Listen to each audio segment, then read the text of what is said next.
Here's our agenda. I'm going to quickly, Ellis Pines, I'm VP of Branding at TMP Government, TMP Worldwide, and briefly give you a situational analysis, and then I'm going to show you the survey results of a recent survey that was conducted earlier this month by DICE with some help from TMP with cybersecurity professionals, and that kind of brings us up to date as to where the industry is at, people in the industry, and the subject matter we're dealing with today. Then I'll introduce our keynotes, and then I will introduce our panel, and then of course we'll have our panel discussion.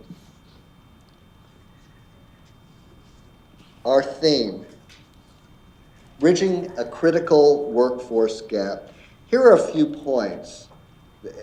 If you get into the literature here, which we've been immersed in for the past few months, there are many opinions, many ideas, many numbers that get thrown around, but these 6 points stood out to me when we were putting this together, putting the survey together and inviting our panelists. And that we have a small percentage of qualified professionals available. SICE did a study on that 4 years ago. It hasn't really changed all that much from what we know.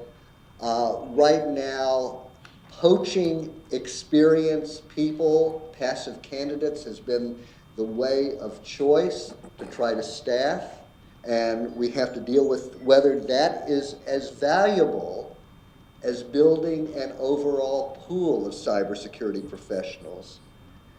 Clearly, the demand's growing faster than the supply. What kind of motivations get people to join a firm or a government agency in cybersecurity? Are they material motivations? What keeps them to stay? You're going to hear a lot about STEM education, and we're going to try to put that into a perspective today that this is not just another one of those events that you come to that talks about how we have too few people going into science, technology, engineering, and math. It is true, however, that colleges turn out twice as many artists as computer scientists.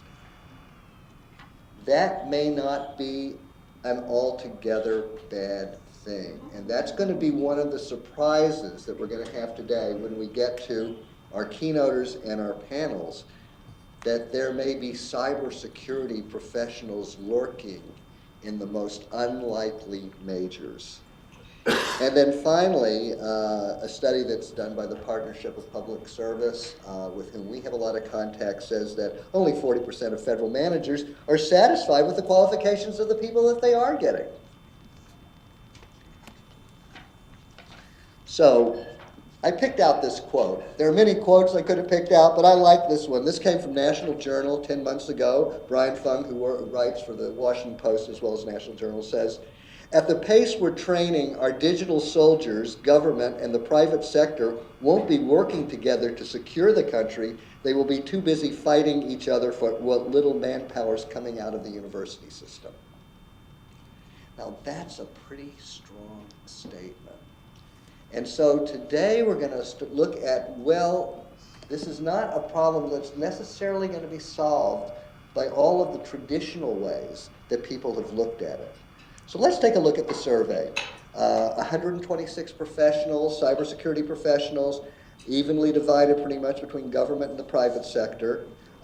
This is their educational levels, heavy on the masters, but some advanced degrees, and some who don't have bachelor's degrees, I would say. You see about half that do not have, and then not less than half of that, and about 22% have some kind of graduate degrees. Let's take a look at the dimensions of the crisis.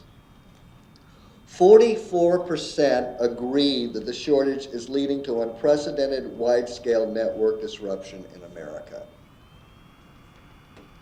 Talking to professionals here. That's a lot. In fact, it's more than disagreed or who were neutral. Being better gatekeepers, nearly 90% came out in favor of continuous monitoring of employees with privileged access to secure networks as being necessary. What we're calling the Snowden factor, we could also call it the Neiman Marcus factor, the Target factor. Recent events such as the Snowden links and data breaches at large retail stores, have strengthened my commitment to cybersecurity.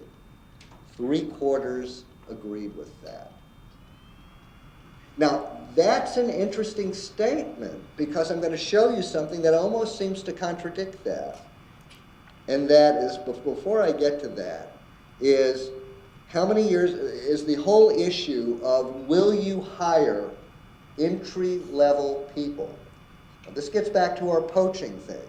Are we going to just keep on going to the same pool and moving people from government over to the private sector, between private sector companies, or are we actually going to do something to broaden that pool? Now, there's a little bit of bias in this survey, as you can see, because we only have 10% that are less than 2 years. But then again, those aren't usually the people that are doing hiring. 41% of these respondents had 10+ years, and 25% had 5+ years. So we're talking about people who have influence, if not downright hiring management positions. Here's where they come out. Companies should recruit entry-level job seekers for cybersecurity positions. Only 45% agree. That's less than half. 37.3% actually disagree. And we had verbatim statements like, we can't train them. We don't want to train them. It's not our place to train them. If any of you were at or followed the Bloomberg cybersecurity event 2 weeks ago, a lot of discussion there about, hey, we're companies. We're getting attacks from overseas. Shouldn't government be handling this? So this whole question of responsibility, where does this all fall? And if we're gonna get trained people in cybersecurity, I can't do it on my dime. Already, of companies that have 1,000 employees or more, it's estimated that they're spending an average of $9 million a year on cybersecurity. That number is going up. So we have some questions about this. On the other hand, if we don't go after the younger people, as our keynoters will show and our panelists will show, where are we going to get? What are the reasons you stay with your employer?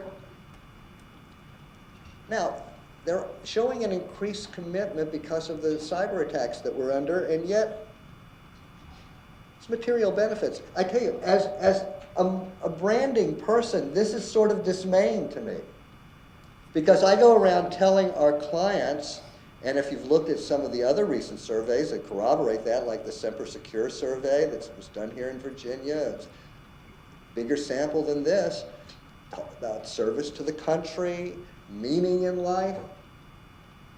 49% are staying with their employer because they're fairly compensated. 42% the benefits and perks are good. 41% job satisfaction is high. Now that could be some emotional and psychological reasons. I hope so. We had a focus group. I certainly would probe for that. 38% plenty of opportunities for professional development and training. And 35%, I just don't want to look for another job. So the main reason why they stay, probing that a little bit more, that disliking looking for a new job goes up to number 2. Clearly, we're not going to solve the problem on that level. You know, the old saying is you can't solve a problem on the level it was created. And now we look to our keynotes to help us with what are the real solutions.